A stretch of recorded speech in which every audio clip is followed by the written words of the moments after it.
গরিব মানুষেরা কী খাবে দেন? এই যে 1 কেজি শিং মাছ, রুই মাছ 2 কেজি, এই বাজারটি মিলে প্রায় 1500 টাকা গেছে। দেখেন গরিব মানুষে খাওয়ার মতন কী আছে? গরিব মানুষে যেন বাজার করে খাবে সেই সিস্টেম নাই। কারণ আপনি কামাই করেন 500, খরচ দিতে হয় 1500 হলে হবে? দেখেন ঢাকা শহর থাইকা বহুত লোক কষ্টে আছে, কারণ 1 কেজি মাছ কিনা খাইব সেই টাকাও তাদের হয় না।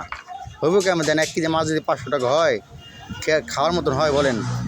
1 কেজি পুঁই শাক যদি 40 টাকা 30 টাকা কেজি হয় তাহলে হবে? 1 কেজি মাছ যদি মনে করেন আপনার 250 টাকা কেজি হলে হইব কন? 2 কেজি মাছ খেলে 500 টাকা 2 দিন হবে না। দেখেন মানুষজন কত কষ্ট করে চলে।